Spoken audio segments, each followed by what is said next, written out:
You're cold, hungry. Knees trembling beneath armor you don't own, standing in a muddy field that doesn't belong to you, fighting for a king whose name you barely remember. Welcome to the life of a medieval foot soldier, where glory is a myth and survival is your only real victory. Tonight, we'll walk in your worn-out boots. Slowly, gently. Let the battles fade and the nightmares soften. If you enjoy this quiet kind of storytelling, don't forget to like, comment your favorite historical era and subscribe for more bedtime journeys. Sleep well, soldier. You've earned your rest tonight. You were never meant to fight. You were meant to till soil, to cradle wheat between cracked fingers, to bend under the sun's weight with dirt in your eyes, and not blood. But now, here you are, standing barefoot at the edge of your village, a borrowed spear in one hand, and dread in the other. You weren't asked.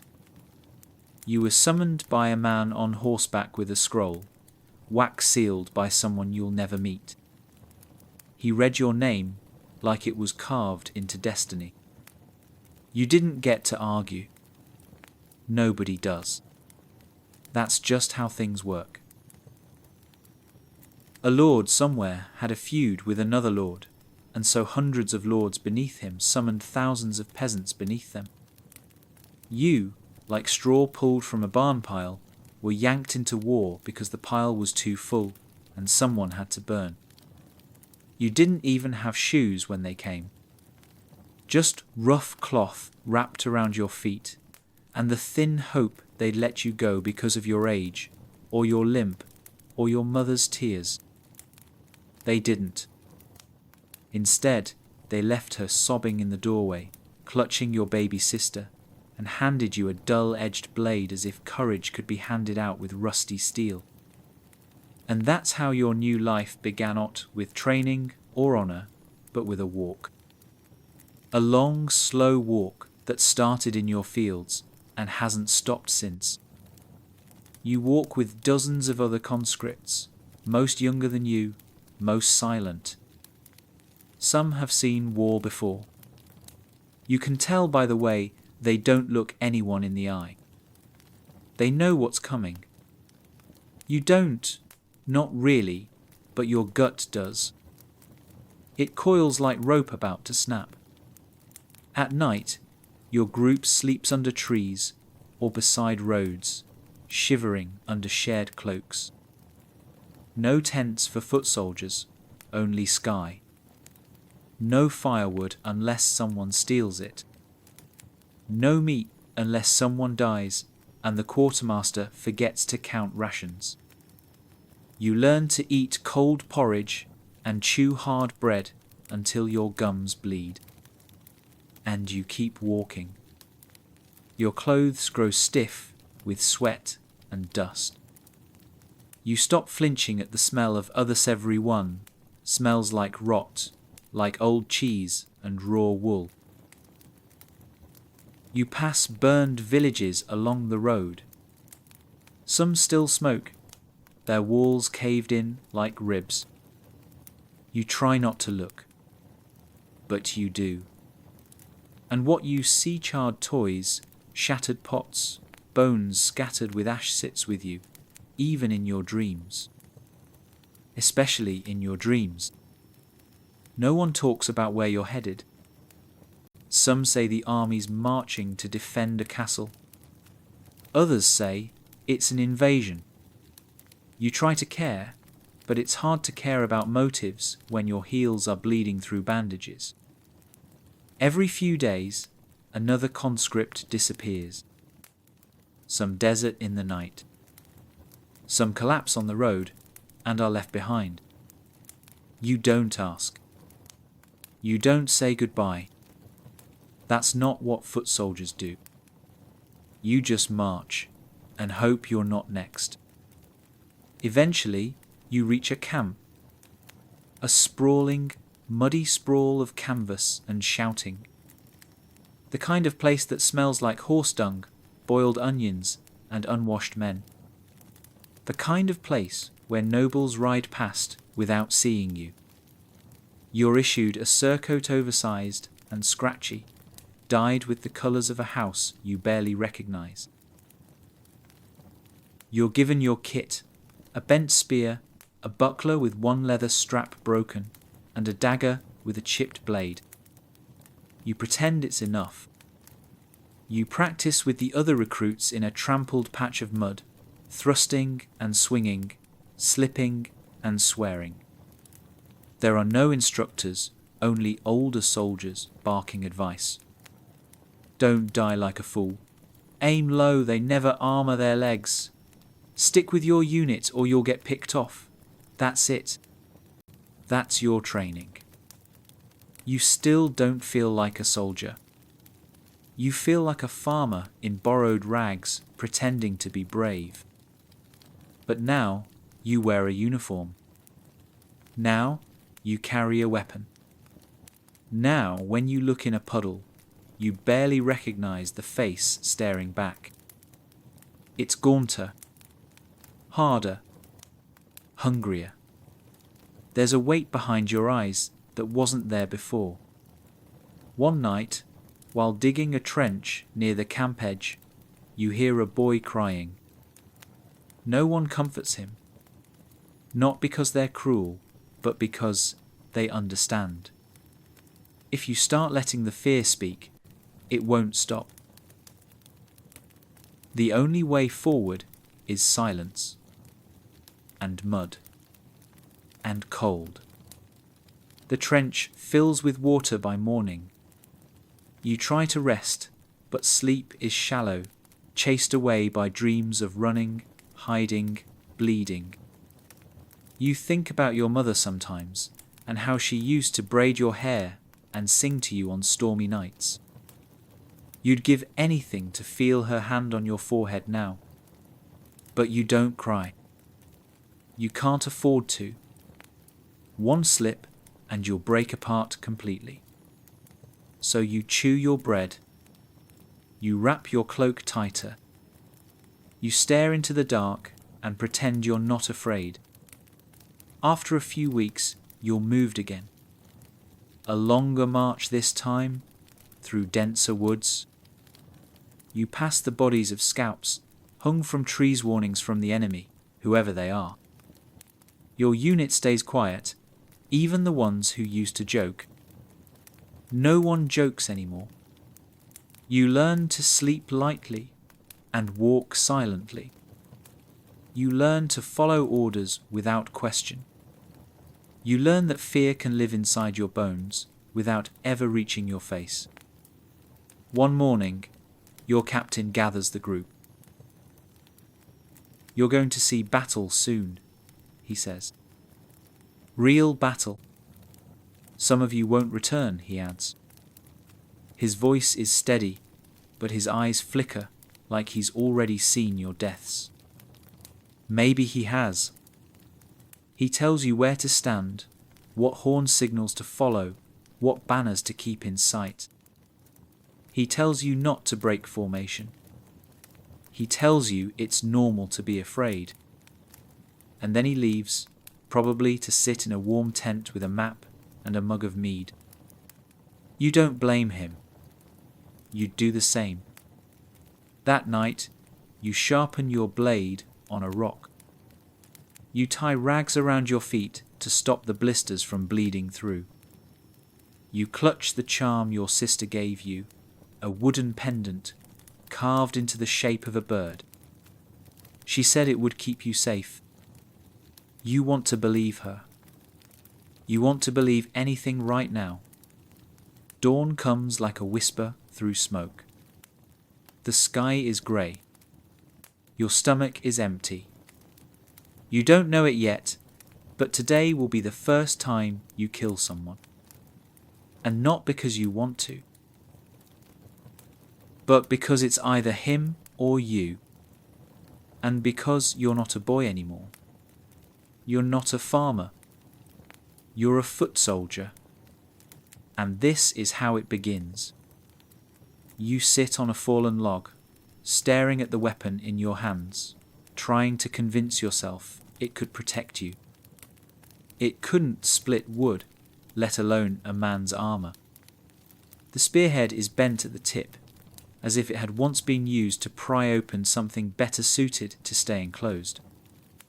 The shaft is warped, grooved from too much use and not enough care. This spear has outlived more men than you'd like to count. It wasn't forged for you, it was passed down like bad luck.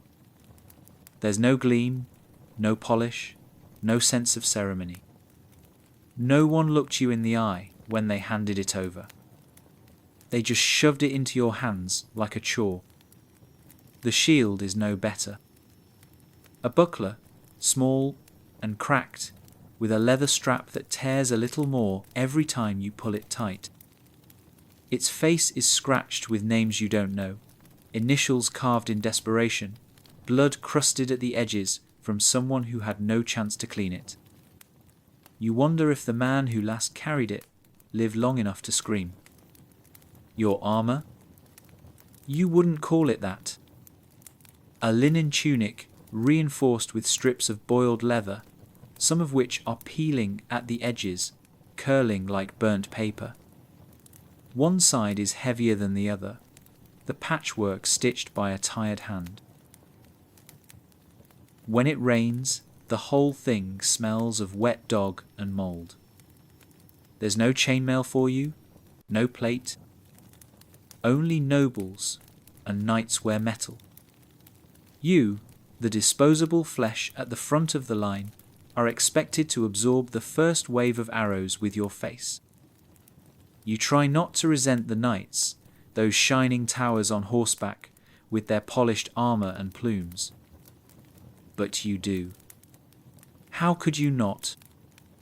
They ride above the mud, eat from silver platters, and swing swords that could buy your whole village. You don't even own a whetstone. You rub your blade against rocks and hope it doesn't snap when it counts.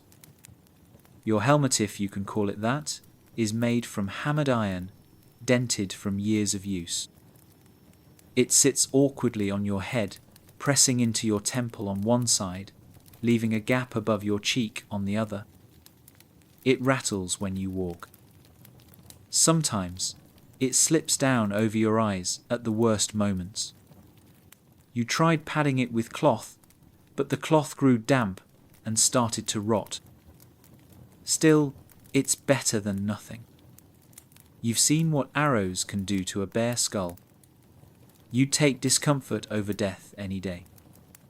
You've added makeshift touches over time, a piece of bone tied to your belt for luck, a scrap of your sister's scarf sewn into your collar. They don't help you fight, but they remind you who you are under all this borrowed weight. Because it is weight. So much weight. The armor tugs at your shoulders. The shield numbs your arm. The spear feels heavier with every mile. And none of it makes you feel safe. It just makes you slower. You envy the archers, sometimes at least. They fight from a distance. But then you remember their fingers, blackened from the string, calloused and stiff. No one has it easy out here. At night, you try to clean what you can. You scrape mud from your boots with a stick, oil your blade with pig fat when it's available. You know it's pointless. Tomorrow will bring new grime, new rain, new blood. But the routine matters. It makes you feel like something's still yours. That you're not just another body in a borrowed uniform. Around the campfire, the men sometimes talk about the gear of other armies' crossbows from the south, longbows from the west, knights with curved sabres from across the sea. Their eyes shine when they speak, like children dreaming of toys they'll never touch. You listen, but you don't speak. You don't care what other men fight with. You care whether yours will hold together long enough to keep you alive. That's all. You once asked a quartermaster for a replacement spear after yours cracked near the base. He looked at you like you were asking for gold. "Make do," he said, then walked off. You did. You wrapped the break with twine, braced it with a splintered branch, and hoped for the best. That's what being a foot soldier is. Making do. Hoping for the best. Expecting the worst. Still, sometimes late at night, when the fires have burned low and the air carries the sound of distant wolves, you imagine what it must be like to wear proper armor. Not the stitched, patched, forgotten kind you wear, but real armor. Chainmail that gleams under torchlight, plate that sings when struck, a helmet that fits snug and sure. You picture yourself in polished steel, shoulders back, chin high, shield proud. You know it's fantasy, but it soothes you. Just like the stories they told in your village of heroes, in silver breastplates and swords, forged by royal blacksmiths. You believed them once. You don't anymore. Now you know that heroes die with the rest, and usually sooner. Because heavy armor slows you down, and banners make you a target. You're thankful for your dull gear some days. At least it makes you look unimportant. And in battle, being unimportant can keep you breathing. Your boots what, little remains of them squish with every step. The soles have worn thin, and water seeps in whenever it rains. You've tried wrapping them in cloth, stuffing them with straw, even binding them with rope. It never lasts. Blisters bloom like wildflowers across your heels. You walk anyway. You always walk. Marching is half your life now. The other half is standing in mud, waiting. You learn to ignore the itch under your helmet, the burn where your tunic rubs your skin raw. You learn to endure. You must. No one's coming to rescue you. You've watched blacksmiths hammer swords for nights long, elegant blades with balance and bite. Yours is more like a cleaver. Short, heavy, and cruel. It doesn't glide through flesh. It hacks. It breaks bones. It sticks. You used to think swords were sacred. Now you know they're just tools. Like you. You've also noticed how little your gear is maintained. After battles, knights clean and sharpen their blades, polish their armor. You patch what you can, wipe the blood away with whatever cloth is dry, and pray the rust doesn't spread too fast. No one inspects your kit. No one counts your losses. If you fall, someone else gets your gear, and the cycle continues. Once, you found a helmet on the battlefield with a hole punched through the side. You picked it up, cleaned it, and wore it the next day. It fit better than your old one. You didn't think about the man who wore it before you. You couldn't afford to. Now, when you hold your shield in the moments before a charge, you don't think about honor or country. You think about whether the strap will hold, whether the wood will splinter on impact. You think about your hands, your knees, your neck-soft parts exposed between patches of borrowed armor. You grip your spear tighter. You breathe through your nose. You look for the man beside you, because if he runs, you're dead. If you both stand, you might live. Your gear isn't designed to make you a hero. It's designed to keep you useful for a little while longer. and when it breaks and it will break, you will have to fight without it. Or die. And someone else will wear what's left. That's the truth no one says out loud. You're not wearing armor. You're wearing memory. You're carrying the dents and cracks of men who came before, who bled before, who died before. And one day, someone will wear what you leave behind. The road is not a road. It's a suggestion. A winding thread of churned soil and flattened grass that disappears under puddles, hoofprints, and wagon ruts so deep you could drown in them if you weren't careful. And you're not always careful. After a while, your feet don't really feel like feet anymore. They're lumps of wet leather inside your rotting boots, numbed by cold, blistered to the point of peeling. Each step is a gamble. Will the ground hold? Will your ankle twist? Will the man ahead of you suddenly fall and never rise again? You walk anyway. You always walk. That's what you do now. Marching has become your heartbeat, your rhythm. Forward, forward, forward. There's no pace, just endurance. No destination, just orders.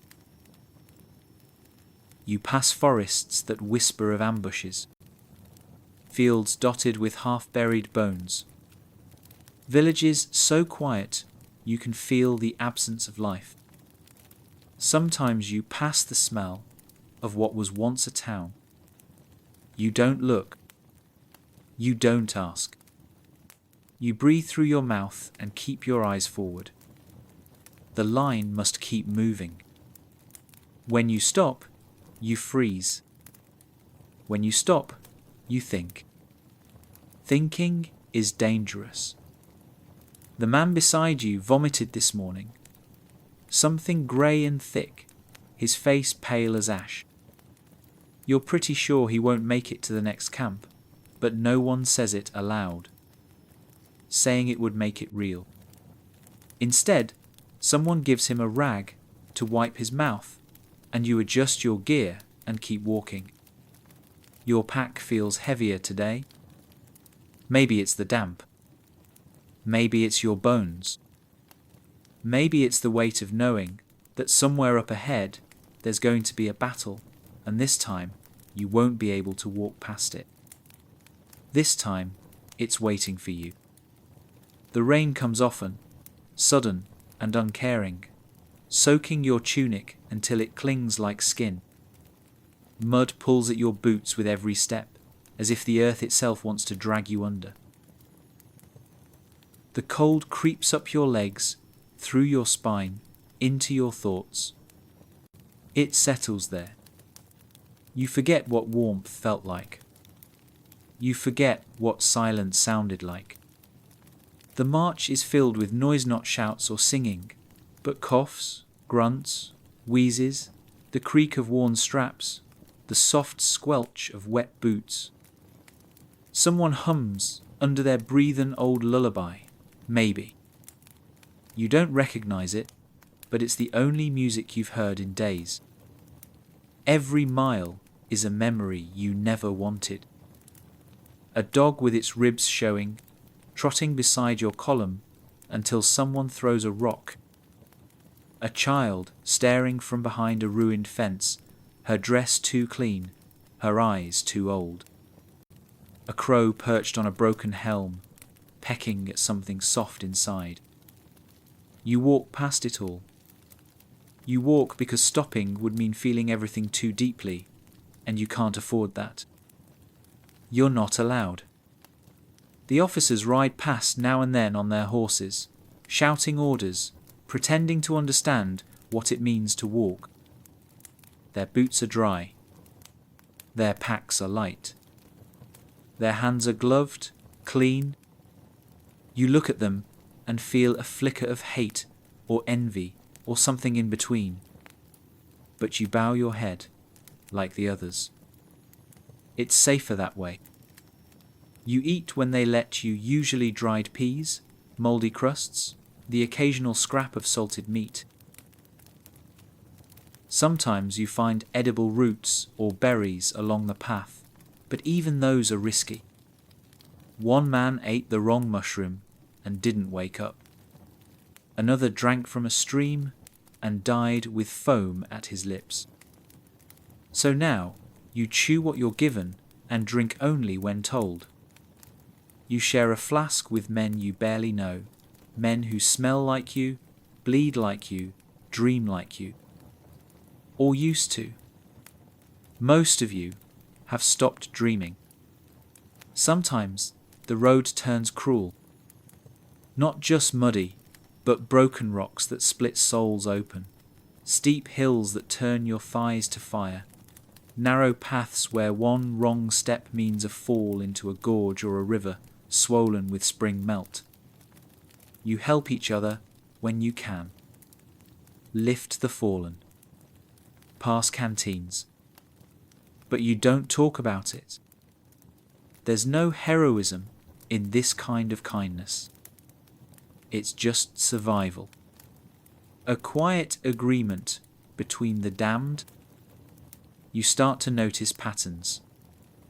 The way everyone flinches at the sound of distant thunder, not because of the weather, but because it might be drums. The way birds scatter before ambushes.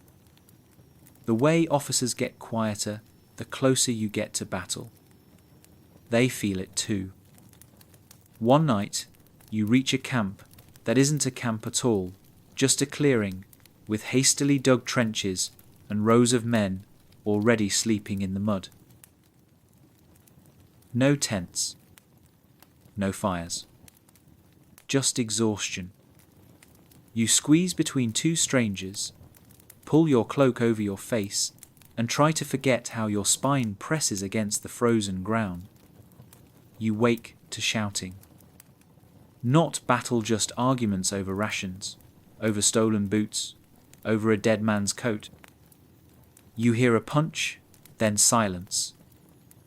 The coat is gone the next morning. No one mentions it. These things just happen. You start to smell yourself. Truly smell yourself. The sourness of old sweat, the metallic sting of blood, the rot of damp clothes. It clings to you like guilt. You itch constantly, lice maybe. Or just your body rebelling. Your skin becomes a battlefield of its own. Scratches become sores. Sores become infections. You clean them when you can, but there's only so much water, and it's meant for drinking. You walk with pus seeping into your tunic, with fever tugging at your thoughts. But you walk, always forward. Always into the next unknown. Once, a man fell face first into the mud mid-step. Just dropped. Dead before he hit the ground. No cry, no drama. His heart simply stopped. The captain looked back, grunted, and waved the column onward. You didn't know his name. You didn't ask. You barely remember his face. That's how it works. The road doesn't wait. The column doesn't stop. Death is not an event. It's a rhythm. You start to forget how many days it's been. The sky changes, but the routine does not. March. Halt. Sleep. Wake. March. Your knees creak with every bend. Your back aches constantly. Your jaw clenches so tightly at night you wake with teeth marks in your tongue. But still, you walk. Some days, you wonder what it would feel like to lie down and not get up. Just lie down. Let the rain wash over you. Let the sky swallow you whole. But then someone stumbles beside you, and you catch their arm without thinking. They nod. You nod. And you walk on. That's what it means to march. It's not just movement. It's defiance. It's persistence. It's the only thing you have left. And somewhere, far ahead, beyond the mud and blood and blisters, there's a battlefield waiting with your name carved into the dirt. You don't know when. You don't know where. But it's there. And so you march, because turning back isn't an option. Because if you're going to die, it will be standing up. Spear in hand. Mud on your boots. And the road behind you, soaked with the silent stories of the forgotten. You arrive long after the sun has vanished, but no one tells you to rest. No one ever tells you anything. The camp emerges like a bruise on the earth canvas tents, hunched together like beggars in the dark, smoke trailing from dying fires, figures huddled in clumps, too tired to speak, too cold to sleep. You are assigned no space. There is no system, no sense of order beyond what the veterans force into place through grunts and glares. You pick a patch of ground between two bodies and call it yours. The dirt is wet. Always wet. The grass, if it exists, is crushed, slick, and sour. You lie down anyway. You would rather sleep standing, but even your knees have begun to betray you. Around you, the camp breathes. Not peacefully, but in wheezes and groans, the restless stirrings of hundreds of exhausted, ill-fed men trying to dream despite the stink. It is a living organisma, beast of bad breath, sweat and filth. The odour hits hardest at the edge of dusk, when the air cools and the stench thickens, clinging to your tongue like oil. You smell the piss first, then the blood, then the rot. You'd expect it to fade after a while, but it never does. It simply becomes part of the air. You stop reacting, not because it lessens, but because reacting takes energy, and you've run out of that. You breathe shallow and eat quickly if you eat at all. Supper, if it can be called that, is a shared bowl of gruel, thick with lumps of flour and flecks of something that may once have been meat. The spoon is communal. You wipe it on your sleeve and don't ask questions. Everyone's too tired to fight over portions. The real fight is against the cold, the lice, and the quiet despair that eats into your ribs at night. In the camp, silence is never complete. Someone is always coughing. Someone is always vomiting. Someone is always crying softly into their blanket, trying to make it sound like snoring. You hear them. You don't speak to them. You don't ask what's wrong. Because you already know. The worst thing about the camp isn't the filth or the food or the cold. It's the closeness. There is no privacy. No moment to yourself. You eat beside strangers. You piss beside strangers. You undress beside strangers. And the longer you stay, the more those strangers stop seeming like men and start to feel like shadows, blurred figures whose names you forget, even as you sleep inches from their boots. You begin to measure your life by what remains in your sack. One piece of soap, long since gone soft. A scrap of cloth that used to be white. A whetstone so small it's almost smooth. treasures. All of them. Things you guard with your life because no one will replace them if they're taken. Theft is common in the camp, even among friends. You learn to sleep with your pack tied to your chest and your boots inside it. Lose those, and you won't march another mile. You won't survive the next frost. You can't even leave your gear unattended to relieve yourself. You shuffle to the edge of the camp where shallow trenches have been dug. They overflow. The mud there smells worse than the latrines, and flies gather in clouds. You gag the first few times. Then you stop noticing. Just another stench among many. You wipe with leaves or torn cloth or your own sleeve. What dignity you once had stayed back in the village. Here, no one is dignified. Not even the officers, though they pretend to be, hidden behind flaps of larger tents with thicker blankets and wine that warms their bellies. Sometimes you catch a glimpse inside one of those tent lamp glow on polished boots, a table with a map, a roast on a platter. You look away quickly. It's easier than anger. Anger gets you nothing. So you chew your bread and sip your water, lukewarm and gritty from the barrel. You pull your cloak tighter around your shoulders and listen to the wind shoving through the camp like an unwanted guest. Somewhere, a man sings. Off-key. Probably drunk.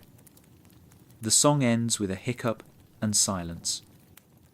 Then the coughing starts again. When it rains sand, it always rains, the camp turns into a mire.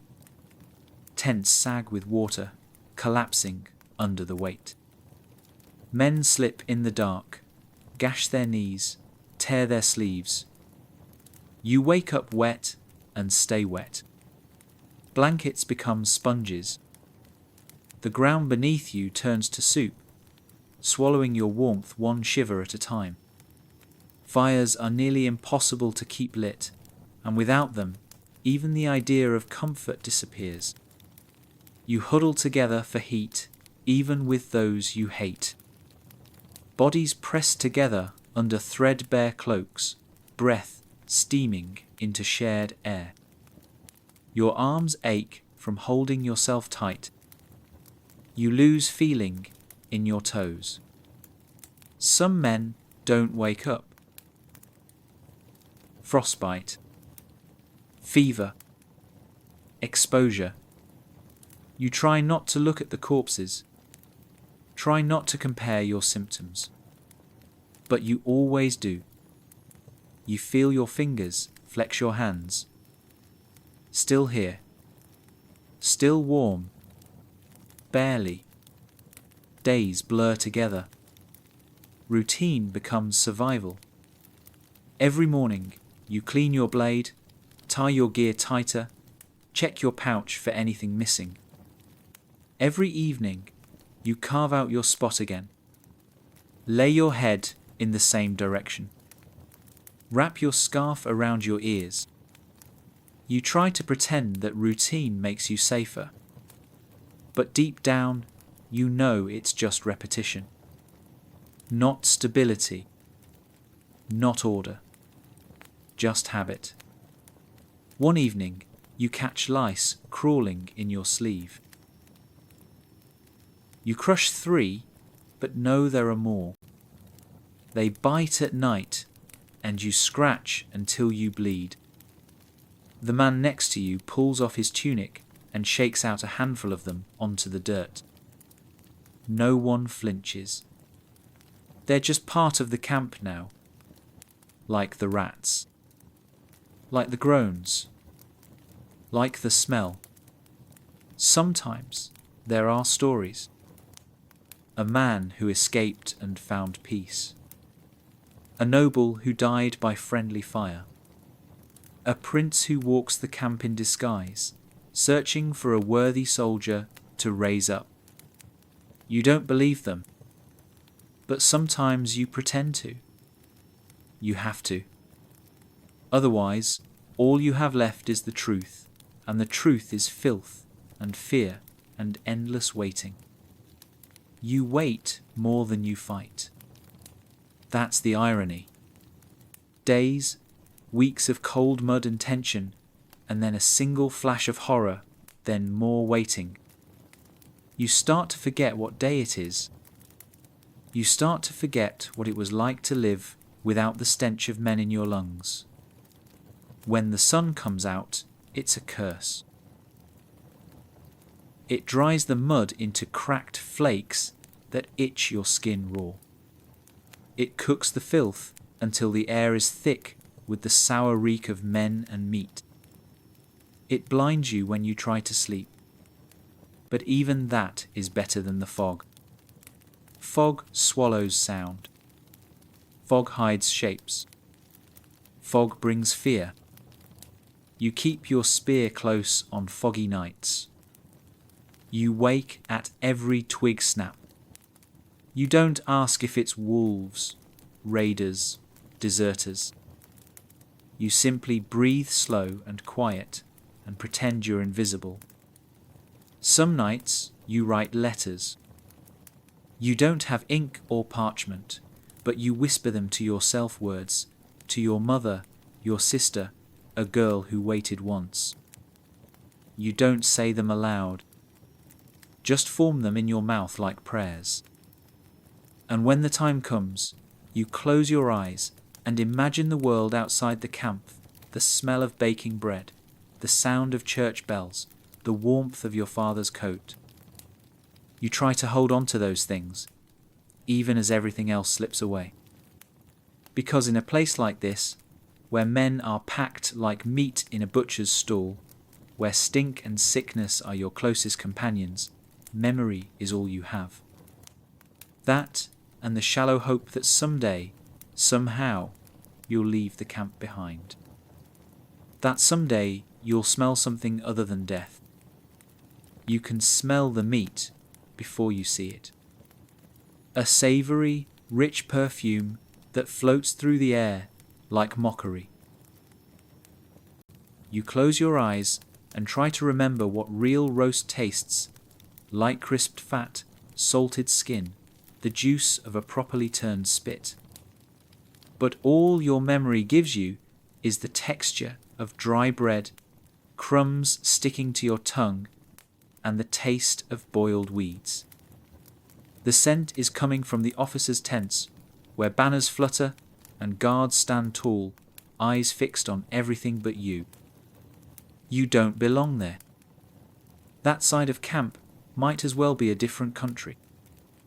You squat on the dirt, scraping the last crusts of porridge from a cracked wooden bowl, while across the way, nobles eat with silver forks and drink from goblets so fine they wouldn't survive a single day in your hands. They feast not just to nourish, but to celebrate victory, status, or sometimes nothing at all. You've seen tables crowded with roasted birds, platters of fruit still glistening with dew, loaves of warm bread, and butter so golden it seems lit from within. You saw it once when you were ordered to carry supplies to the command tent. Just for a second. Enough to know what you'll never taste. The lords dine in circles of candlelight, their laughter carrying over the tents like a song you're not invited to. And there you are, huddled over your bowl with half a root and stale oats, watching their shadows dance across canvas like theatre. You try to look away, but you can't help it. Hunger makes you cruelly curious. You wonder if they even notice you. If they see the rags you wear, the sores on your lips, the crusted blood along your jaw. Or do they just glance past you, like you're part of the mud, something unpleasant but necessary to step over? They speak of strategy while you fight lice. They chart troop movements while you count the cuts on your hands. You've started eating slower, not to savor, but to fool your stomach into feeling full. Every bite is a ritual. Chew 20 times. Swallow hard. Ignore the mold if it's not too green. And always leave a little for later, because there's no promise of another meal. You've fought for scraps. You've seen men kill for them. One night, someone was caught stealing salted meat from the supply barrel. He didn't make it to morning. His body was dragged beyond the trench and left there, his hands still clutching a bone. You didn't ask questions. You never do anymore. Questions are luxuries for the fed. When it rains, the nobles stay dry. They have thick tents lined with wool, cloaks stitched with fur, boots that don't leak. You've wrapped your feet in rags, and still they soak. Their horses eat better than you dough grain, apples, even carrots on occasion. You once saw a squire toss an entire loaf to a hound, and for a moment you considered wrestling the dog for it. You didn't. You're not that far gone. Not yet. But you understand now why some men snap. Why some look at their own officers with eyes full of quiet rage. Because how long can a man starve before he begins to question the value of obedience? They say you're fighting for your homeland, for honor, for king and kingdom. But your homeland doesn't know your name. Your king would ride past your corpse without blinking. And honor doesn't fill your belly. What they really mean is you're fighting for their seats at their tables. You're the blood payment for their comforts. Still, you serve. Not because you believe, but because you must. Because the penalty for refusal is death, and the reward for obedience is survival. Most of the time. The Lords talk of loyalty and discipline while drinking wine older than your father. You drink river water and pretend it doesn't taste like iron.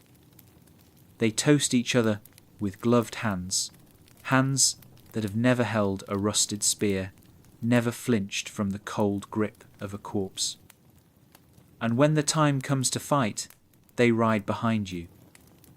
Or they don't ride at all. They send orders on scrolls while you send your body into chaos. When the wounded return, the officers nod and scribble notes, but they do not stitch wounds. They do not bury the dead. That's left to you.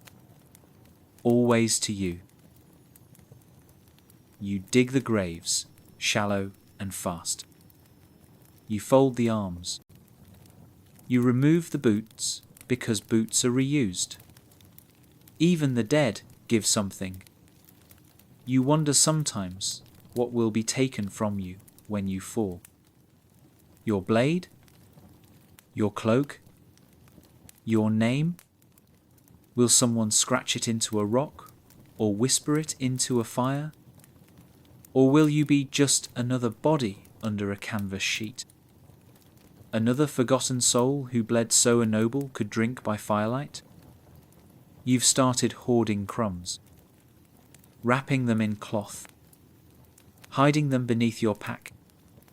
It's shameful maybe, but you've stopped caring. When hunger wraps its arms around you, pride becomes a ghost. One you can no longer afford to feed. One night, you hear laughter from the officers' tents loud, raucous, alive. You hear music. Real music. A fiddle or a flute. Maybe both. It stirs something deep in you, something that aches harder than your wounds. Not jealousy, exactly. Just a reminder that somewhere beyond this filth, life still has rhythm. That laughter still exists. You lie there in the dark, staring at the canvas above your head, and imagine yourself on the other side. Holding a goblet, eating roast, being clean, being seen. The fantasy doesn't last. You shift your weight and feel the bruises beneath your ribs. The cold seeps into your spine again, and the music fades. You turn on your side and close your eyes, hoping tomorrow brings more than another bowl of boiled nothing. You know it won't, but you hope anyway. It begins with sound. Not the sharp clang of sword on sword like in the songs, but a low, rolling noise distant at first, like thunder in the belly of the earth. You don't know what it is until you realize its footsteps. Hundreds, maybe thousands, marching toward you. Shields thudding. Metal scraping. Men chanting, moaning, praying. The ground vibrates beneath your boots, a slow, sickening tremor that travels up your calves and into your gut. You stand in formation like they told you to. You hold your spear upright. You stare at the banners, flapping ahead, and try not to look at the man beside you, who's quietly whispering his mother's name. You can smell it before you see. It's wet. Urine, oil, blood. The battlefield stinks. Not of glory, but of men who didn't sleep, who didn't wash, who know they might not walk away from this ground. Your mouth is dry. Your palms are slick. The spear trembles in your hands, and you don't know if it's from the wind or from you. Someone coughs. Someone sobs. Then the horn sounds. One long, low cry that slices through the air and splits your nerves. And you move. You don't decide to. Your feet just follow the line. Forward. Step. Step. Breathe. Step. The distance between you and the enemy closes in seconds and years all at once. You try to focus on your training, what little you had. Brace your shield. Hold your spear steady. Don't break the line. Don't break the line. But your eyes are wide now, and you can see the whites of theirs. You see them screaming, charging, eyes full of hate or fear or both. And then they're on you. The sound becomes a scream. Steel on steel. Bone on bone. You stab forward. Once. Twice. The point of your spear hits something soft. You hear it, feel it a wet, thick puncture like stabbing into a sack of meat. It lodges. You can't pull it free. The man in front of you goes down, clutching his chest. His eyes lock on yours. He says nothing. Just gurgles. You step over him. You have to. You drop the spear and pull your dagger, your arm moving without thought. You slash at a shape in front of you. You feel resistance, then warmth across your forearm. You don't know if it's his blood or yours. Someone to your right screams your name. You turn too slowly. A sword glances off your helmet with a sound like a bell rung too close. You fall. The world turns sideways. Mud rushes into your mouth. You choke and push up, dazed, dizzy. A boot kicks your side. You stab upward and feel it slide in, all the way to the hilt. You don't wait to see who it was. You crawl, stagger, rise, swing. It all becomes movement. Pure animal instinct. There is no plan, no strategy. Only survival. Your ears ring.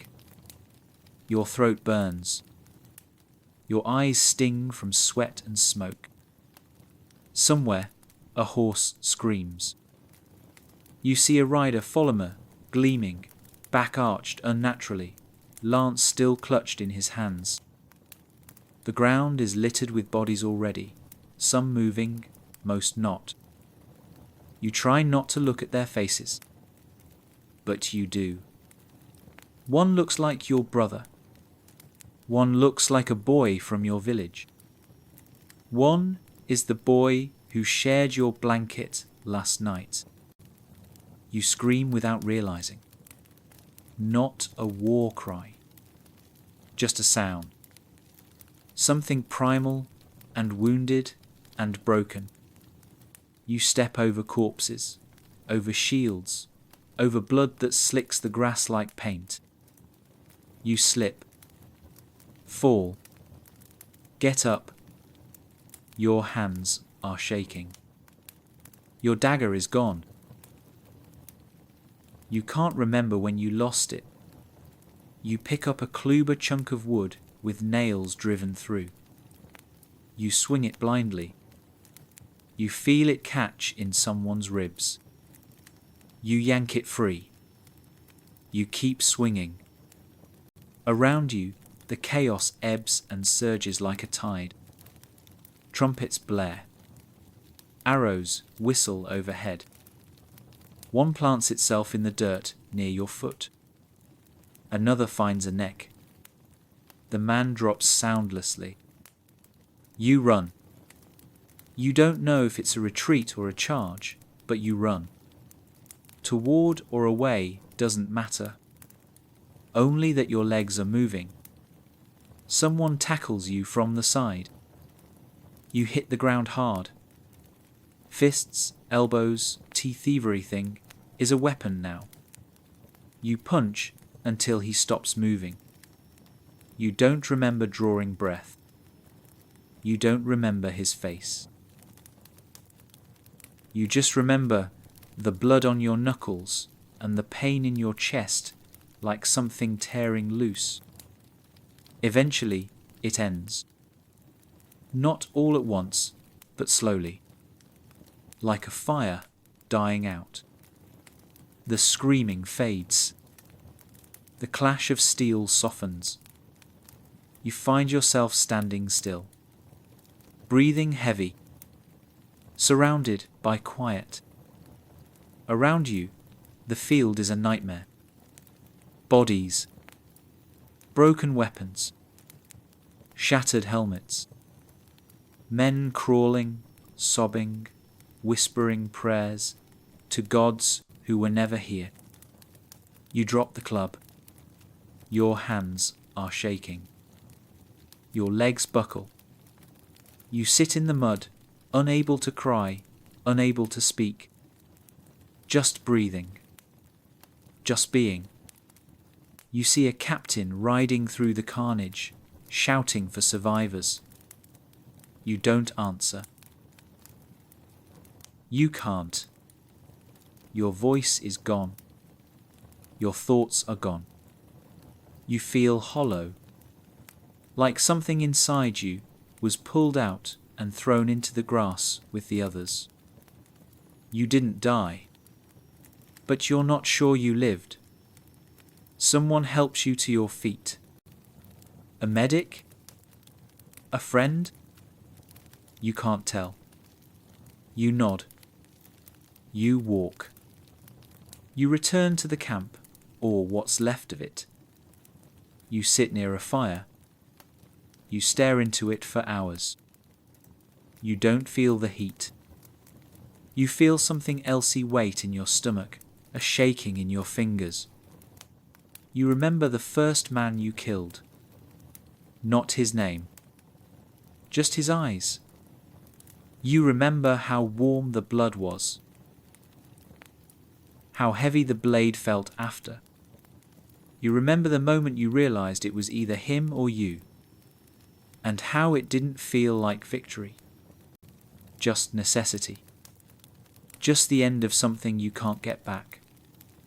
You're a foot soldier now, truly, completely, and tonight you will not sleep, not because of the pain, but because you're afraid of the quiet. Pain doesn't arrive like thunder. It creeps in slow, cautious, uncertain, like a thief, testing the door of your mind before kicking it wide open. At first, it's just discomfort. A heat in your thigh, a sting in your wrist, a dull ache in your shoulder. You tell yourself it's nothing, just bruises, just the usual toll. But then you try to stand, and something inside you shifts, and suddenly the world tips sideways. Your knee gives out. You grunt and fall, your hands trembling as you touch your side, and feel something soft, wet, and wrong. A wound you didn't even know was there. The gash is long, not deep, but angry hot and red at the edges, already puckering with inflammation. You remember now. A blade. A moment. A flash of metal near your ribs. You didn't notice then. You notice now. Someone nearby sees you falter and helps you up, muttering something you don't catch. You thank them with a nod, because words feel too heavy. You limp to the edge of the camp, where the wounded gather in silence, a congregation of groans and fevered eyes. There's no hospital, no real triage. Just a few tents, a pile of linens, and a single man with blood to his elbows and eyes that never blink. The medic, if he can be called that, doesn't wear robes or carry potions. He has a knife, a bottle of something that burns like hell, a bone saw that glints even in the dim light. You sit in the dirt, waiting your turn. Around you are men moaning, muttering, sometimes shrieking. One man cradles his own arm, the bone jutting through the skin like a white branch. Another clutches at his stomach, guts pressing through his fingers.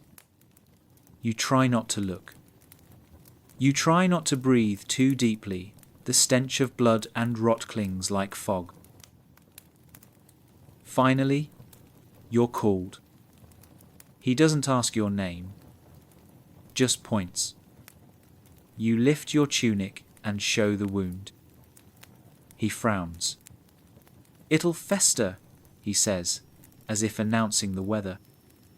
He cleans it with cold water that smells faintly of copper, then pours something over it that makes your vision go white with pain.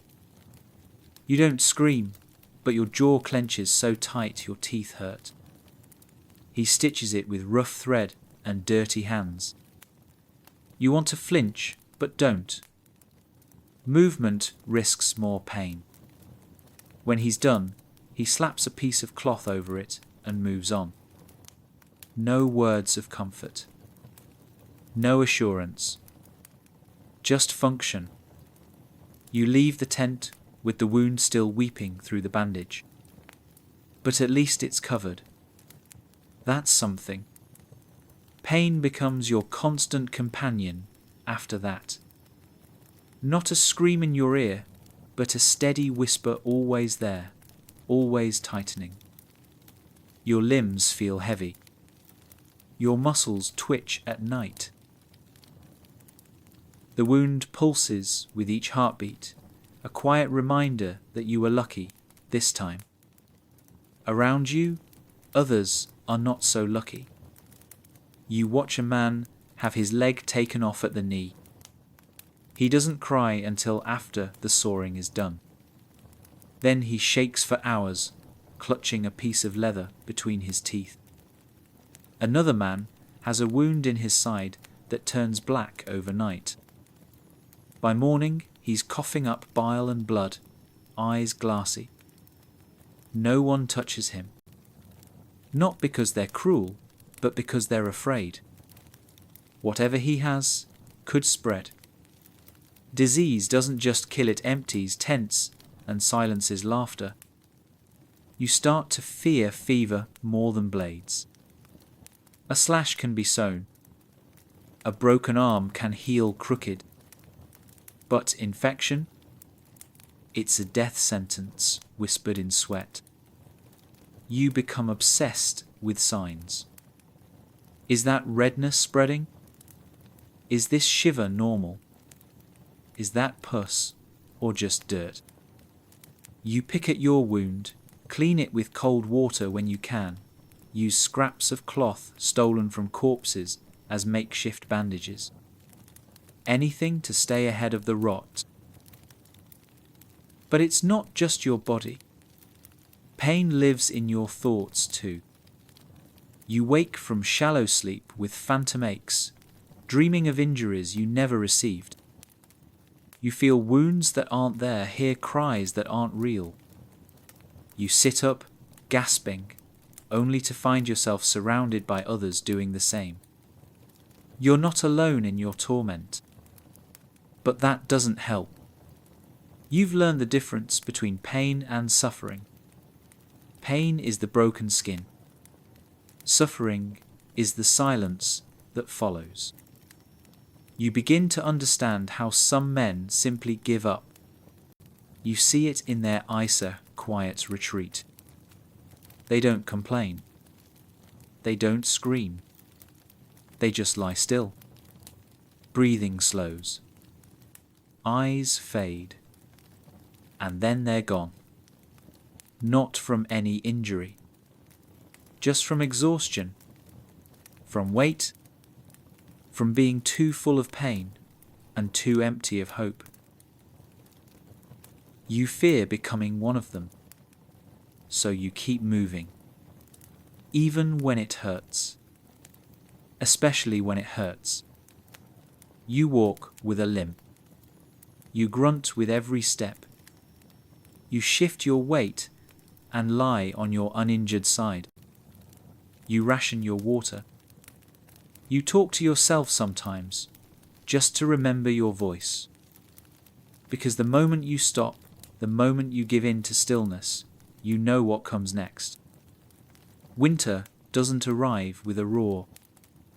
It creeps in slowly, one breath at a time, one morning colder than the last, one thin frost spreading like veins through the grass.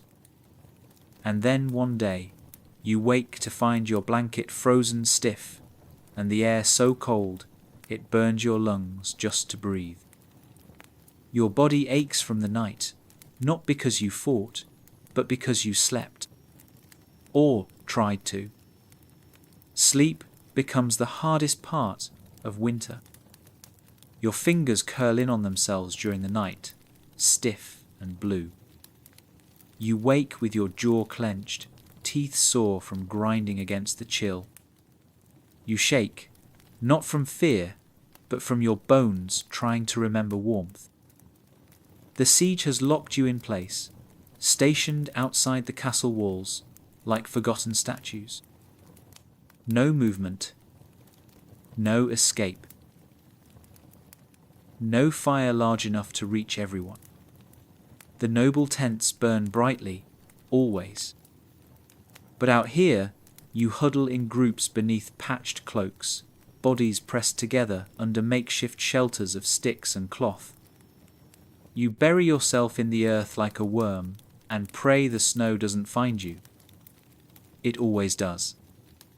The siege means no fresh supplies, no warm food. What little remains is hoarded, measured, traded like treasure. Bread turns to stone overnight, and meat, when there is any, must be boiled for hours just to chew. Sometimes you eat it raw. You don't tell the others. You don't want their judgment. But you also don't want to starve. Hunger lives inside you now. It claws at your belly, whispers in your dreams. You've begun chewing leather straps, boiling boots, picking at tree bark like an animal. You've started to eye your comrades differently, not with suspicion, but with desperation. Would you take food from their sack if it meant seeing another sunrise?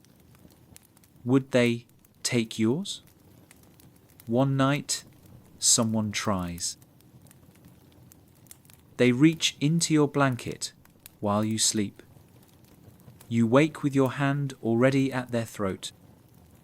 You don't kill them, but you think about it, and you hate yourself for thinking about it. The castle looms in the distance, Cecilent, defiant, mocking. Its towers are lit. Its smoke rises. You imagine fires in every hearth, bread on every plate. You imagine them laughing, and you hate them too. You hate their warmth. You hate their walls.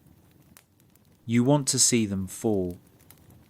But the siege is slow and cruel. You don't fight the enemy anymore. You fight time. Every day bleeds into the next grey sky, grey snow, grey skin. You see your reflection in the icy puddle and don't recognize the face. Hollow, bearded, eyes sunken. You look like death already. Your toes go numb first, then your ears, then your soul. You sit near a tiny fire and hold your hands over it, trembling, and they still don't feel warm. Someone beside you dies in the night. You don't know his name. You just roll his body to the side and take his cloak. No one says a word. That's just how it is now. The dead are useful until they're not. You see horses fall, ribs jutting through their skin. You butcher them quietly. You cry the first time you eat the meat. Not out of guilt, out of relief, and shame, and grief. Then you eat again. You tear your tunic and wrap it around your legs. It helps. A little. You watch frost bloom on your gear each morning. You watch it melt and freeze again. You've stopped expecting rescue. You've stopped expecting victory. You only expect cold. And more cold. A man loses his fingers to frostbite. He laughs while the medic cuts them off. Laughs and doesn't stop. He never laughs again after that. You lie awake at night, listening to the wind howl through empty tents. Listening for footsteps. Listening for wolves. Or worse men who have nothing left to lose. Desperation breeds monsters. And you are becoming one. You pull your blanket tighter. You hold your knife close. And you tell yourself, one more night. One more. One more. You've been saying that for weeks.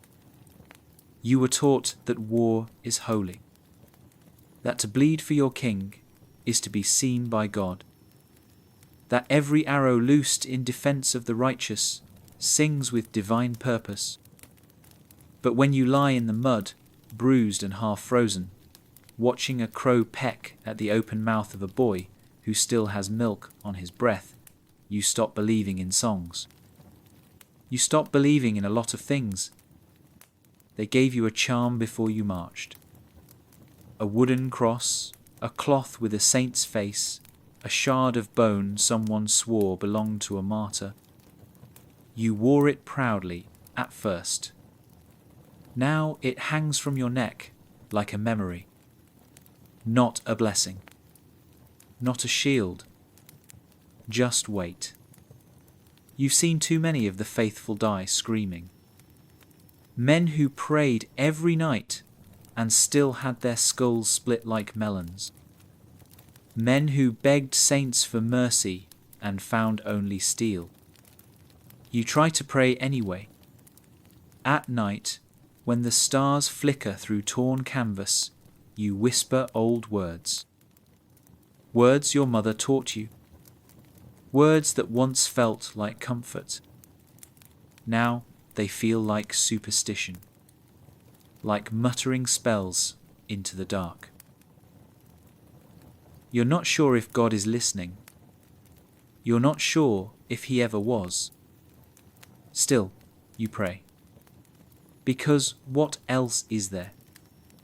When the fire goes out and the silence grows teeth, belief is the only thing that keeps the shadows from crawling into your chest. The priests still walk through the camp. Cloaked, clean, eyes bright with conviction. They sprinkle holy water and bless the blades. They preach of eternal rewards and holy duty. You nod when they pass. You bow your head. But your heart doesn't stir. Not anymore. You watch them ride away before battle, robes untouched by blood, boots unstained by mud. And you wonder if their God bleeds. If he flinches when the first arrow finds flesh. If he hears the final gasps of the forgotten. Or if he looks away like everyone else. You carry a Bible page in your pouch, just one, torn and yellowed, rescued from a burned church. You read it sometimes, your fingers trembling from cold, lips moving silently over the words. Not because you believe them, but because they're familiar. And in a world that changes with every scream, familiarity is sacred. You hear men bargain with God before battle promises of clean living, of confessions, of churches built in his name. If only he helps them live through the next hour. And when they die anyway, others whisper that it was God's will, that he needed them more. You're tired of bending logic into faith. You're tired of justifying death. You don't curse God, but you no longer expect him to intervene. You imagine him as a tired father, turned away, ashamed of what his children have done in his name. Maybe war makes orphans of us all, not just of family, but of faith. You've started to notice strange rituals among the men. Not prayers, exactly. Habits. A certain way to lace boots. A chant repeated under their breath. A carved mark scratched into a shield before battle. Everyone clings to something. Because hope, like fire, needs fuel. And even disbelief must be lit by something. You once saw a man refuse to fight on a saint's feast day. Said he'd rather die by the sword than sin against the calendar. He died anyway. Arrow to the neck. You remember how still he was when he fell. How quiet. How the blood steamed in the morning cold. Was that sin? Was that faith rewarded? You don't know anymore. You've stopped asking those questions. But you still hold your pendant. Still kiss it before sleep. Not because it works, but because it reminds you that you were once a boy who believed, who knelt at a church altar, eyes closed, hands folded, heart full. You don't believe like that now. Your faith has changed. It no longer wears white robes or speaks in Latin. It limps. It bleeds. It forgets. But it survives. Like you. You never thought of yourself as a thief.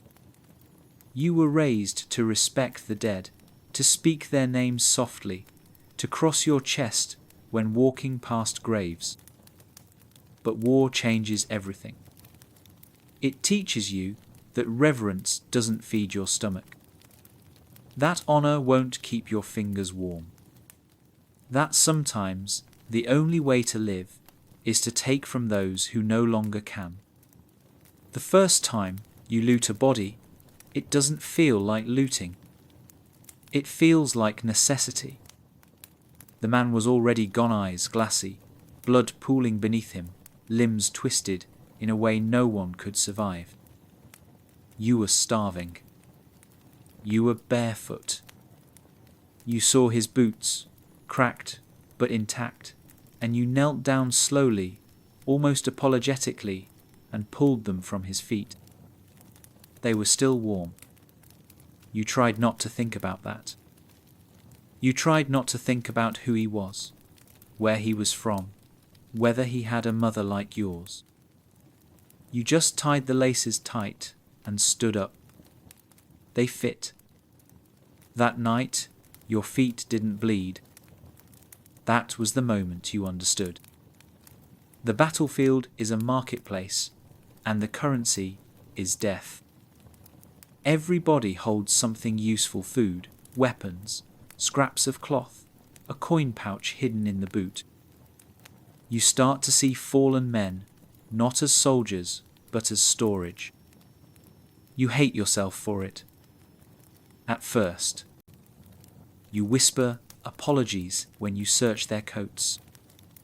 You tell yourself they would have done the same. And maybe they would have. Maybe they did. It becomes routine. After battle, you move quietly among the dead.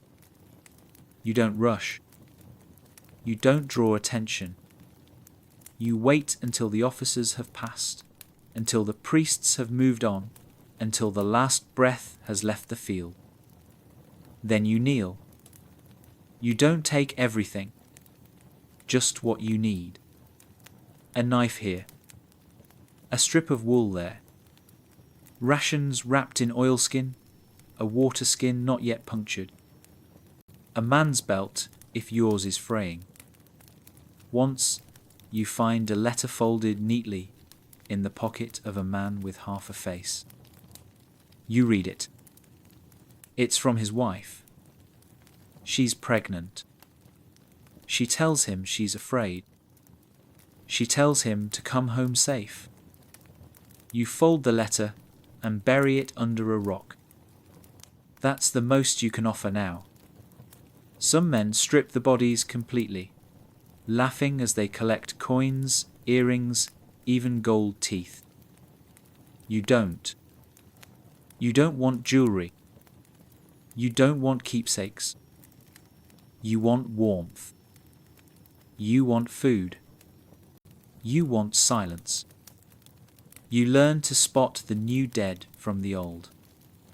The new are still soft, their eyes still open.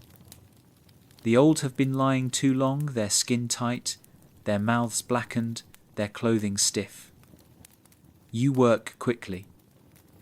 You tell yourself it's survival. Because it is. The others don't talk about it. But they all do it. Some are bolder than others. Some take from the living, sneaking into tents to steal rations, cutting pouches from belts while men sleep.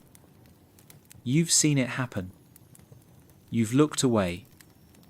You've pretended not to notice. Because what would you do? Report them? To whom?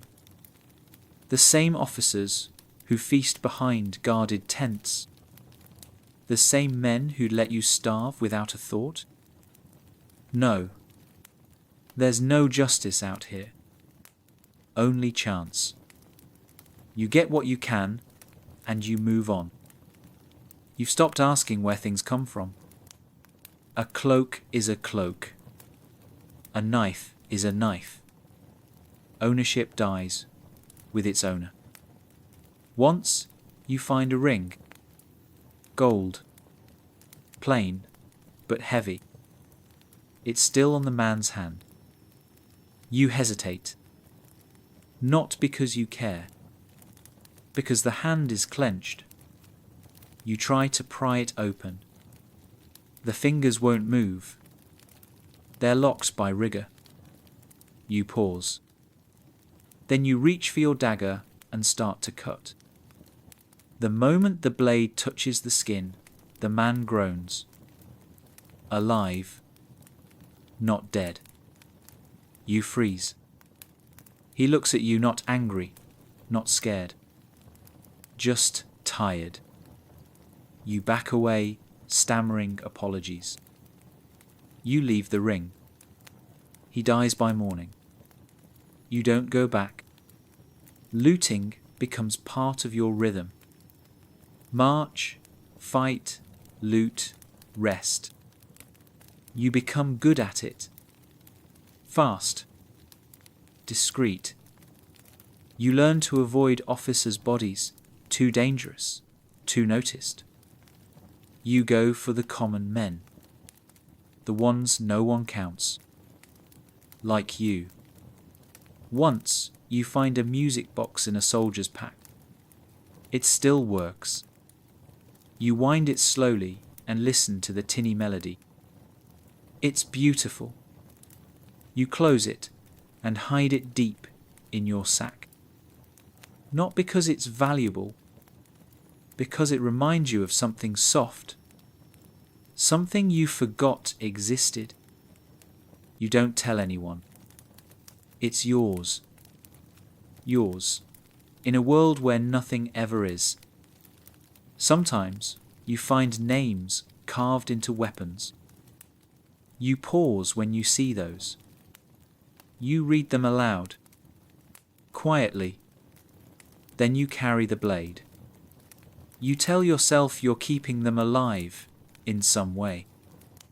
That every swing you make with their sword is a breath they get to take again.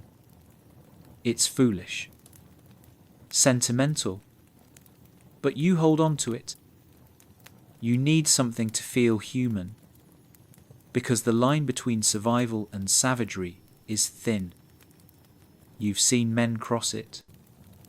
You've seen them strip women, children, corpses with joy in their eyes. You're not like them. You hope you're not. You tell yourself that again and again. But you keep looting. You keep surviving. Because you have to. Because no one's coming to help. Because if you don't take, you'll be the one left empty. And the dead? They don't care. Only the living feel shame.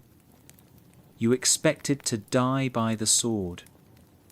Maybe by an arrow, if it flew true. Maybe crushed beneath a horse or cleaved by a blade. That was the fear they fed you, the warning in every drill, every order barked across camp. But no one warned you about what really kills most men. It's not steel. It's breath. It's water left standing too long. It's a cough in the next bedroll. It's fever creeping like a shadow beneath the skin. It starts with someone vomiting in the dark. You hear it before you see eater dry retch, then wet splatter. The next morning, he can't rise. His eyes are red.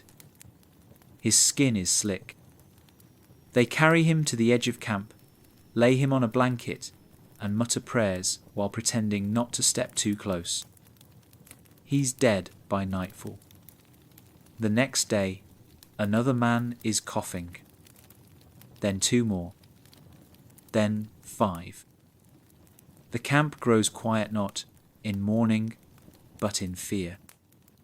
Men lower their voices, cover their mouths with rags.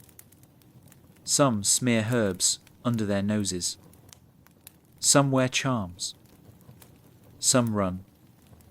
Desertion becomes less about fear of arrows and more about fear of being next. The medic is overwhelmed. He has no cures, only guesses.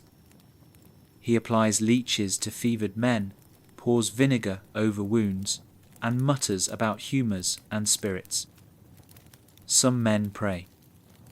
Some scream. Most just lie still and sweat until they don't. The stench of rot spreads. It clings to your clothes, your fingers, your hair.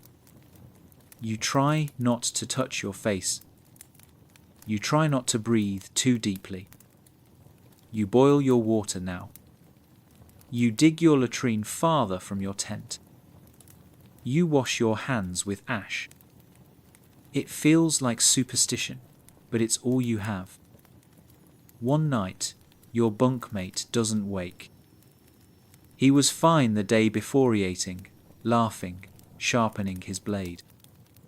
Now he's cold. His lips are blue. You don't cry. You take his blanket and move your bedroll 2 feet to the left. That's grief now. Practical. Quiet. You whisper his name once, just to yourself. Then you don't say it again. You can't afford to. There are too many names.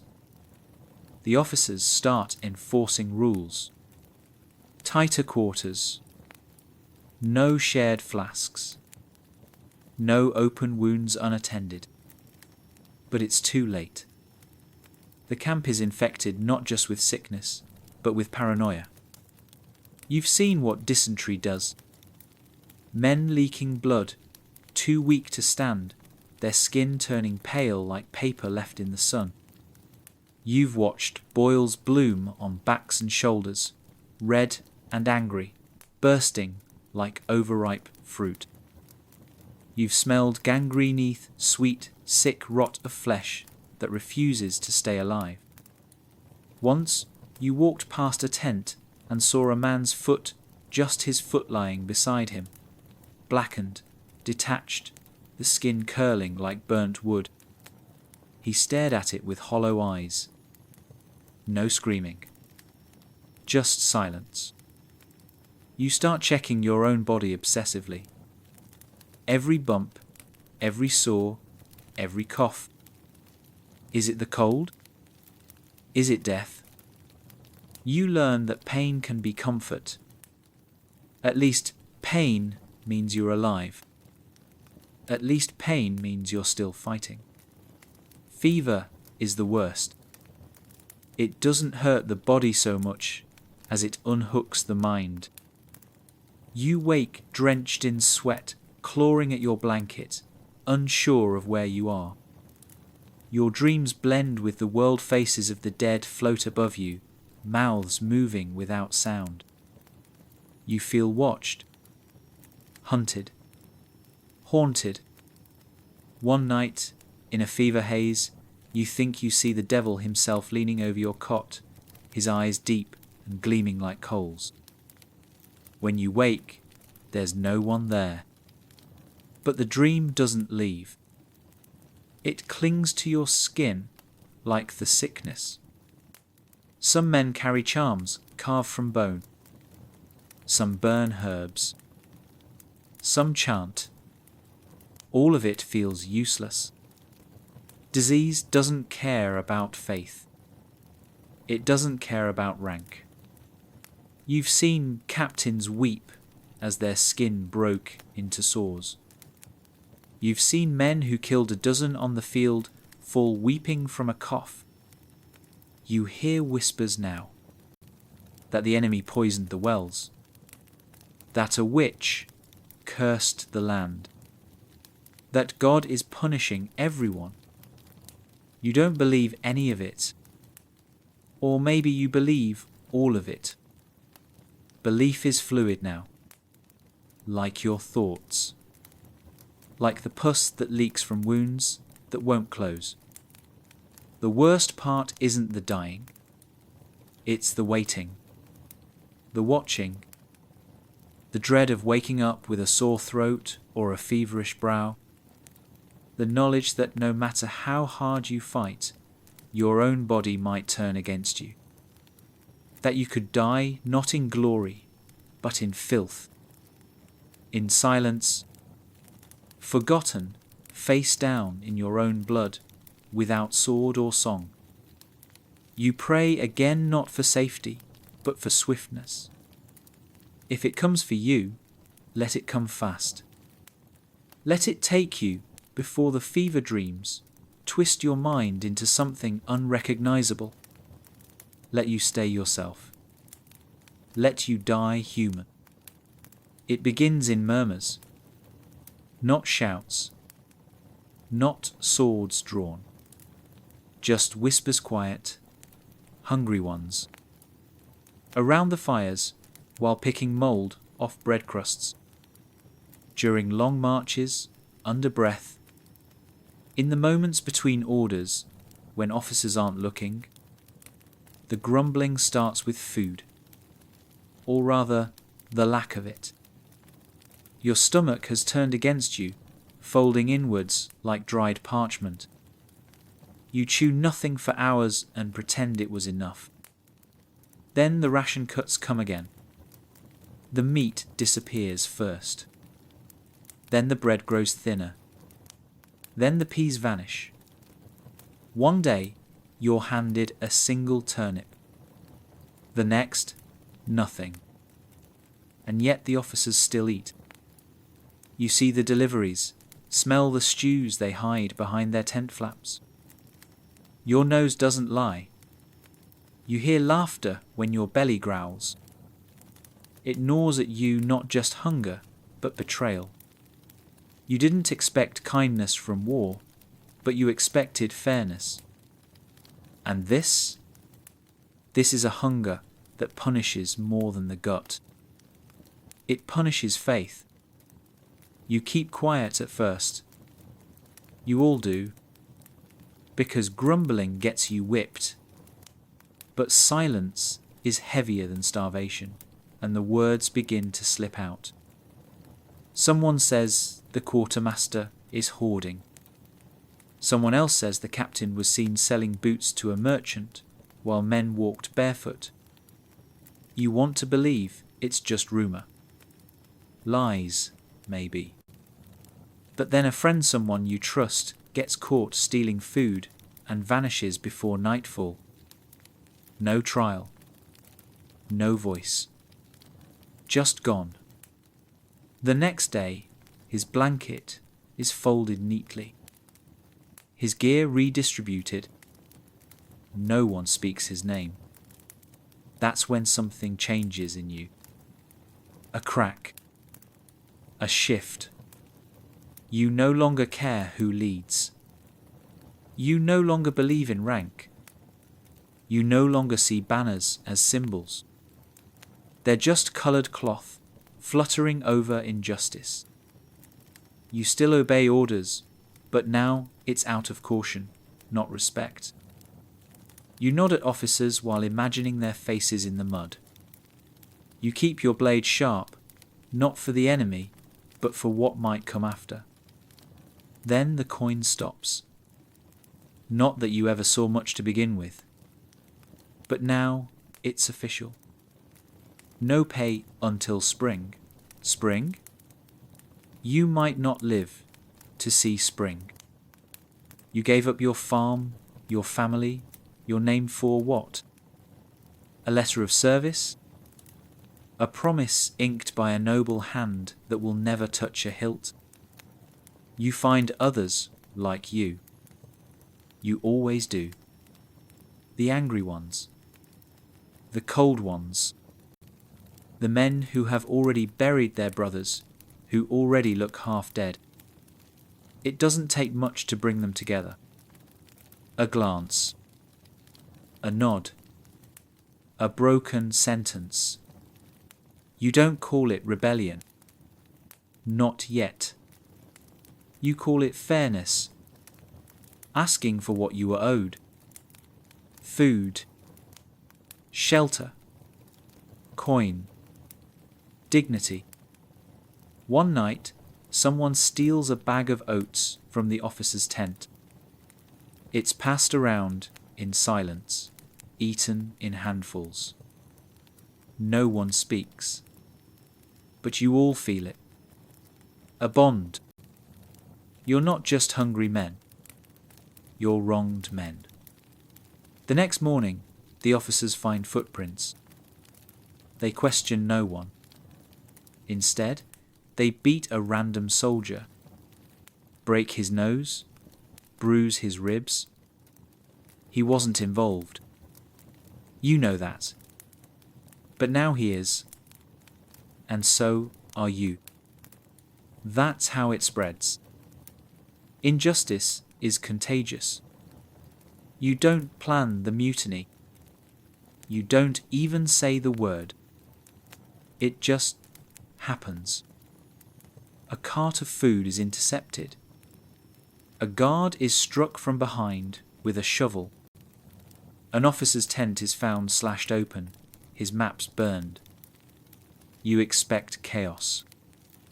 What you get is eerie calm. Men move with purpose. Quiet. Focused. This isn't rage. It's resolve. Controlled. Measured. When the captain arrives, flanked by guards, he demands the guilty party. No one speaks. He threatens lashes. Executions. Still, silence. That silence is the loudest thing you've ever heard. He knows it too. His eyes dart. His hands tremble. This army is no longer his. The chain has snapped. The hierarchy has crumbled. For a moment, you think the men will kill him. You almost want them to. But then someone speaks not an order, not a threat. Just a statement. Feed us. That's it. No more rebellion. No bloodshed. Just the need that started it all, said plainly. The captain listens.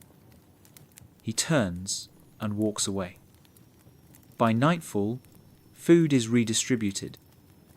Coin appears. Not much, but enough to keep the fire burning. Enough to hush the anger. You didn't win, but you didn't lose either. The structure remains. The captains still command. But now there's an understanding. A fear. You realize something important power only holds if you let it.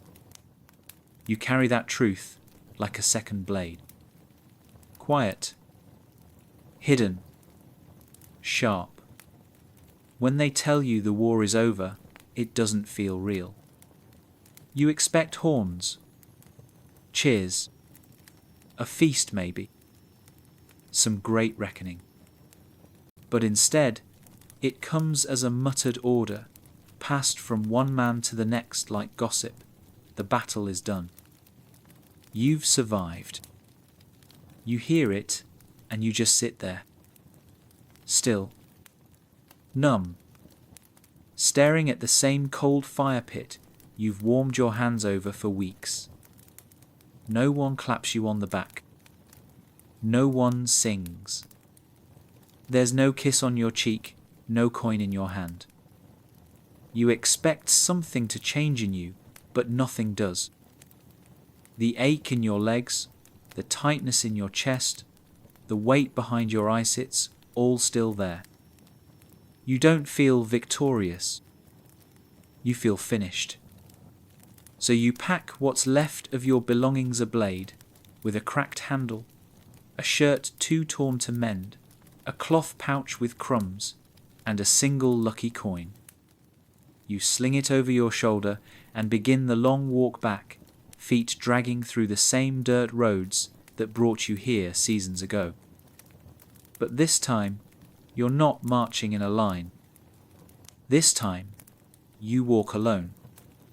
You pass other soldiers, yes, some limping, some singing, some arguing over directions. But no one speaks of what comes next. You all pretend you know where you're going. You all pretend home still exists. The road back is quieter than the one you came on. Fewer birds. Fewer signs of life. You avoid looking at the trees for too long, remembering the ones where men swung from their necks. The ghosts of war don't stay on the battlefield they follow. They walk beside you, sleep with you, breathe your breath. You smell blood when there is none. You hear screams in silence. Every snapping twig makes you grip your blade. You eat little, speak less. When you finally see the outline of your village in the distance, it doesn't feel like relief. It feels like stepping into a place you've only seen in dreams, blurry and strange. You expect someone to run to you. No one does. You cross the familiar dirt path, past the crooked fence your father once mended, past the well where your sister used to sit with her doll. You see faces you recognize, only older now, more hollow. They see you, but their eyes don't light up. No one cries. No one shouts your name. They stare like they're seeing a ghost. And in a way, they are. You aren't who you were. Your home is still standing. Barely. The roof sags. The door hangs crooked. Inside, it smells of dust and memory. Your mother isn't there. No one tells you what happened. You can see it in the way the neighbours lower their eyes. You sit on the floor, staring at the wall for hours, unsure of what to do with your hands. You don't cry. Not because you're strong, because you've forgotten how. The tools are gone. The field behind the house is overgrown. You try to clear it, but your back gives out halfway through. You lie in the grass, staring at the sky, wondering if this is what survival feels like. You visit the chapel. The priest doesn't recognize you. He offers a thin smile, a nod. That's all. At night, you dream of battle, of mud, of the man whose neck you broke with a stone. You wake with your fingers clenched, so tight they've drawn blood. You walk to the river one morning and find your reflection. Your beard is longer. Your cheeks are hollow. Your eyes look like they belong to someone much older. You splash water on your face, hoping it will wash something away. It doesn't. The other villagers treat you kindly, but distantly. Like you might snap. Like you're cursed. They've heard stories, you can tell. They speak of battles like fables, never asking if they're true. They don't want truth. They want distance. You try to help. Chop wood. Haul buckets. Mend fences. But your hands shake. You flinch at loud noises. You forget small things at first, then bigger. You call your neighbour's son by the wrong name. You walk into the wrong house. You catch yourself packing your sack for a battle that's long gone. You ask yourself, what now? And there's no answer. Because no one prepared you for after. No one told you how to be a person again. You thought surviving meant returning. But survival is its own war, and no one waits at the gates with open arms. You realize, quietly and without ceremony, that home does not want you. Not because it is cruel, but because it no longer knows you, and you no longer know it. So you sit on the edge of your old bed, hands in your lap, staring out the window. Not angry. Not bitter. Just empty. And you wonder if the battlefield ever truly ends or if it simply changes shape. You carry them with you. Every step you take on broken roads, every silent moment by the river, every breath you draw beneath a sky, too wide they're there. The dead don't leave you behind. They linger in the mud on your boots, in the smell of iron on your hands, in the hollows under your eyes. They don't cry out. They don't accuse. They just watch. Sometimes from the corners of rooms, sometimes in reflections, sometimes behind your eyelids when you try to sleep. You remember them all, not their names, no.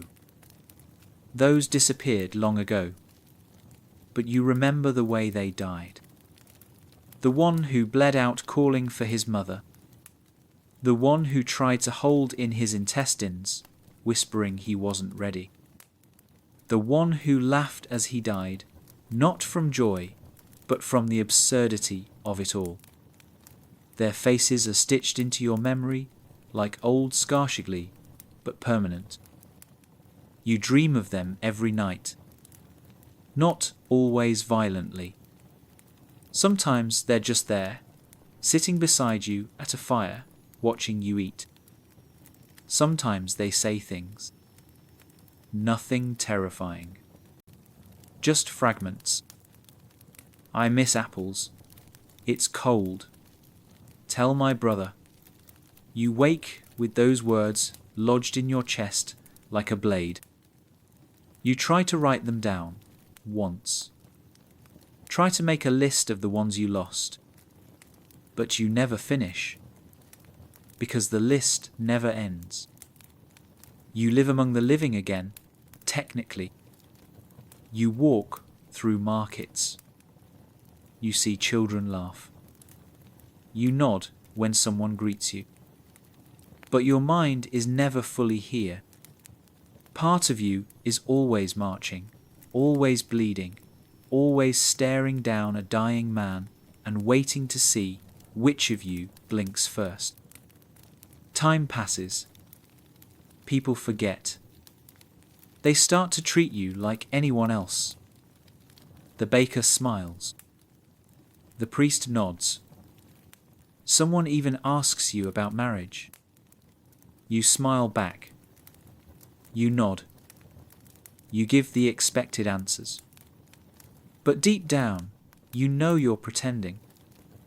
You've become a ghost in your own life, half seen, half felt. You speak little because words feel like betrayal.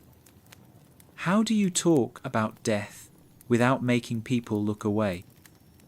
How do you say, I killed a boy who looked like my cousin, and expect someone to keep meeting your eyes?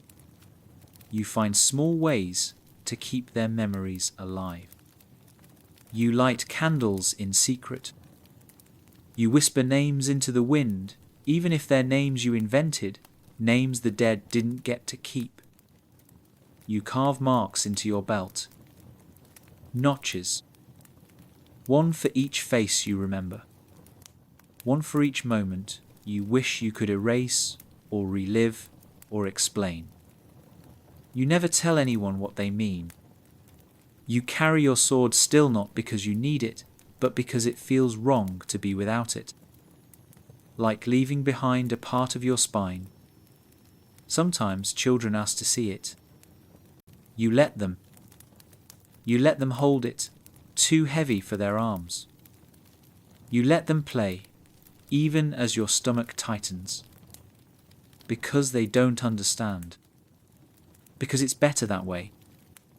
Let them see swords as toys. Let them laugh. They'll learn the truth soon enough. You've stopped trying to tell stories. You tried once. Sat in a tavern and spoke of a siege, of frostbitten toes and men chewing rats. They stared at you, half interested, until someone asked if you ever killed a man. You said yes. Then the table went quiet, and the questions stopped.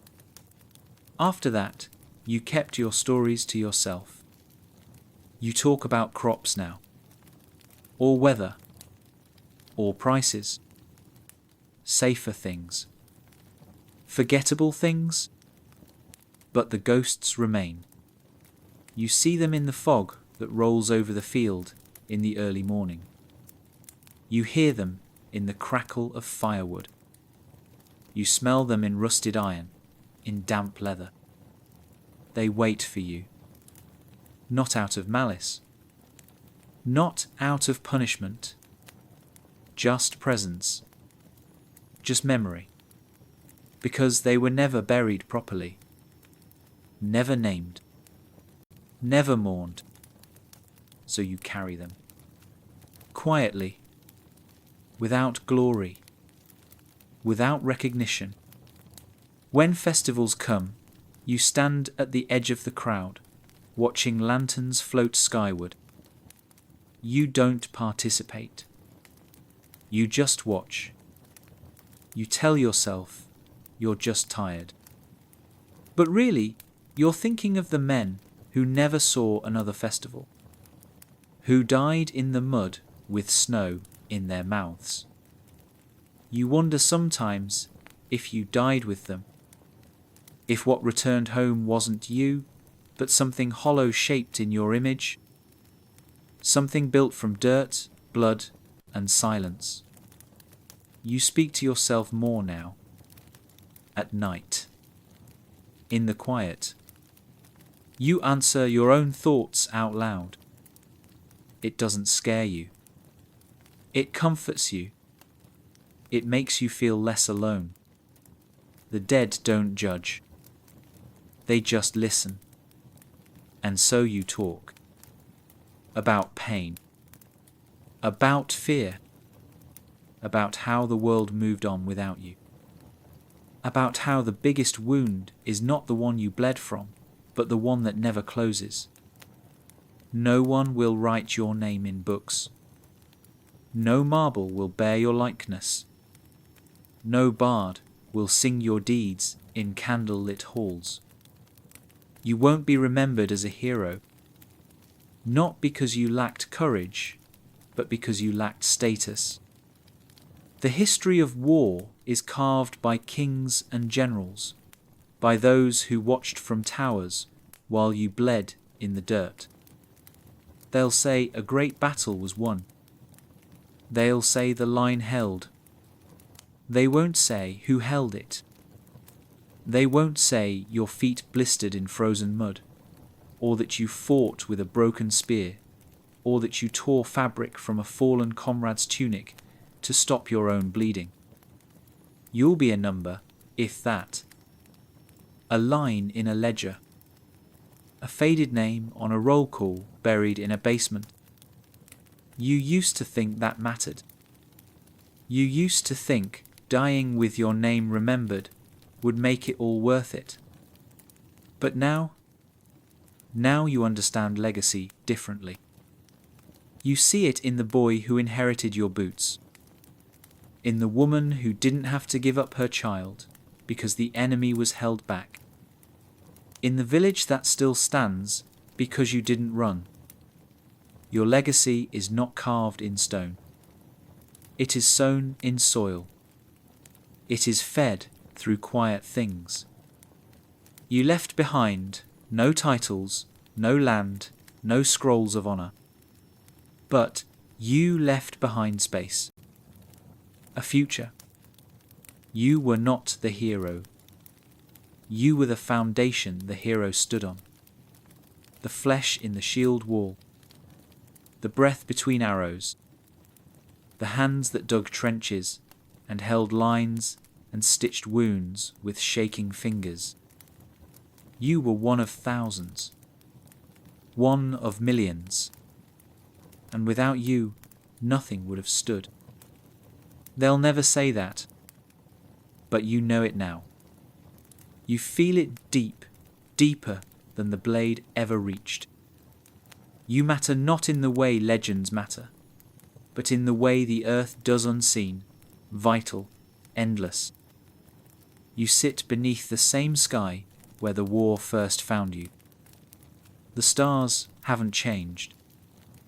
The wind still carries the scent of ash, sometimes, but more often now, it brings the sweetness of ripening things fields, trees, a life not torn apart. You've aged. Your back is bent. Your hands curl slightly from old injuries. Your hearing is worse. Your memory frays at the edges. But your spirit?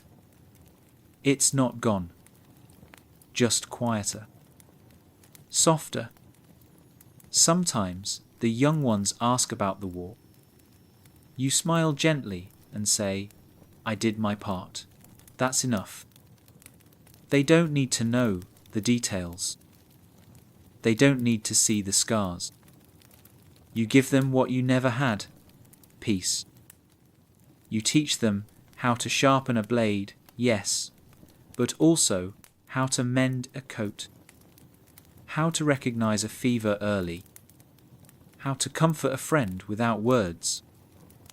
These are your new weapons. These are your new legacies. When you walk through the market, you see life in motion, not glory, not banners, just life. And it's beautiful. A baby crying, a cartwheel turning, a couple laughing over spilled grain. You helped make that possible. Not alone. But you helped. You're not haunted anymore. Not the way you were. The ghosts are still there, but now they sit with you instead of behind you. They nod. They rest. And in that, you find peace. You visit the graveyard sometimes. There are no stones for most of them, but you remember the spots. You lay flowers, sometimes wild, sometimes stolen. You speak names no one else remembers. And you walk home slowly, not in pain, but in remembrance. You think about the world you came from, the blood, the screams, the mud, and the world you now live in. You know the line between them is thinner than people believe, but you also know it holds, because you held it. And one day, when you're gone, someone will light a fire, tell a story, wear your old cloak, and in that moment you'll still exist. Not in legend, not in song, but in breath, in warmth, in the steady, quiet legacy of the foot soldier